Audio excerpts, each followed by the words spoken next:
Well, you never guessed what was going on while we were away there, but we were trying to sort out Isabel's drink problem.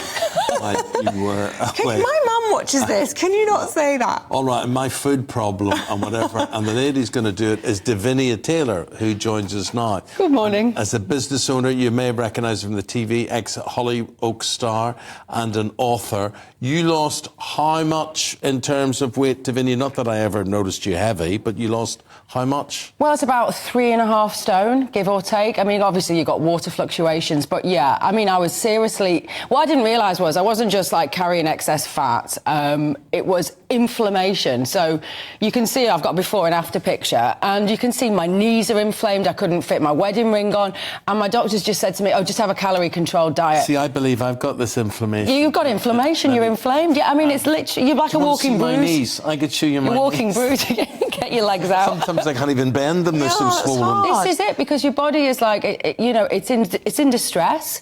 And I think my theory is we are being poisoned by little tiny ingredients that have kind of trickled down into our food chain and we're unaware of. So my biggest bugbear, I mean, we all know about sugar, highly addictive. I mean, I'm just tracking my glucose because this is like continuous glucose monitor, and I see what spikes my glucose levels, because if you have constant spikes throughout the day, you get brain fog. We've all been talking about brain fog, but one of the secret ones, when I remove this ingredient from my diet as much as I possibly could, it was phenomenal. Brain fog went, cravings went, and that is vegetable oil, like sunflower oil and rapeseed oil, which are deemed heart healthy, and they are not. They are highly toxic.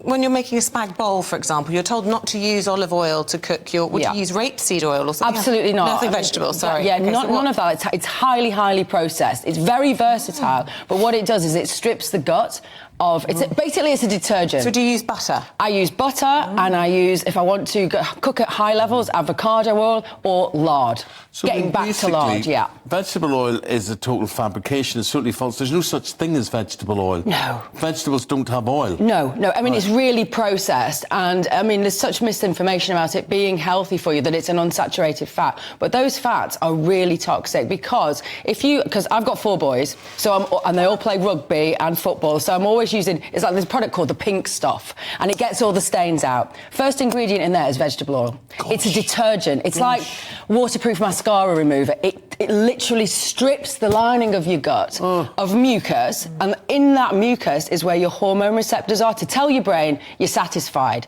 So as soon as you have, say, something like Pringles, I mean, they advertise it, once you pop, you can't stop, and it's true.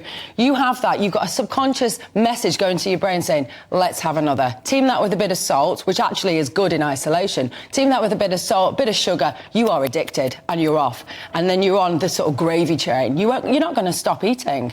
So, sorry, go on. No. So much to ask. Okay, well... How did you become addicted to this? Like, this information? I mean, how do you leading life and then say, right, I'm going to investigate all this? Well, it just drove me mad, because people are told to moderate. Everything in moderation. I mean, I can't moderate something that's highly addictive, and it's like sending my hormones, I'm seeking more and more. So I just thought I needed to get this information out there, and it's quite underground, I mean, I just wanted to put the information out there so people can make their own decisions, because cravings are the worst. It's the worst feeling in the world, thinking, oh, I just want more, I want more. And it takes over your brain, so you can't do any work. You're always looking at the clock. You're always wanting to nip to pret-a-manger, get another croissant. And it's constant. It gets in the way of productivity and energy. And like I've said to you in the break, brain fog is the pits. I hate feeling sluggish. I hate feeling lethargic. And that's exactly what our diet's doing to us.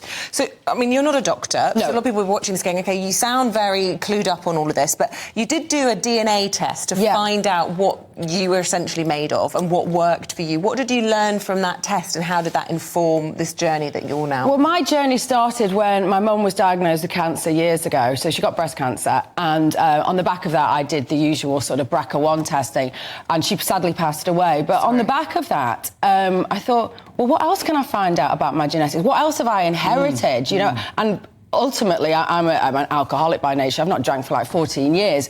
But I wanted to know, I've no trauma in my life, what triggered that? And then I started looking at my liver's capability to detox, and I don't detox well at all.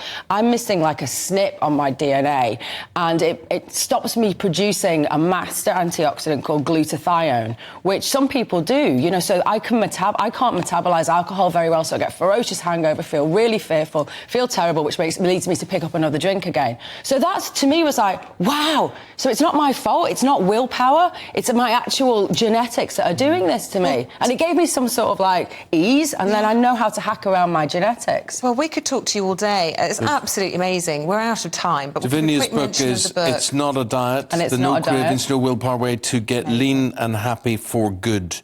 It's a Sunday Times bestseller. It's Not a Diet is the book. Davinia, Correct. thank you very much Thank you. indeed. You're welcome. Good mood food. You should get... Oh, shush. Stop it.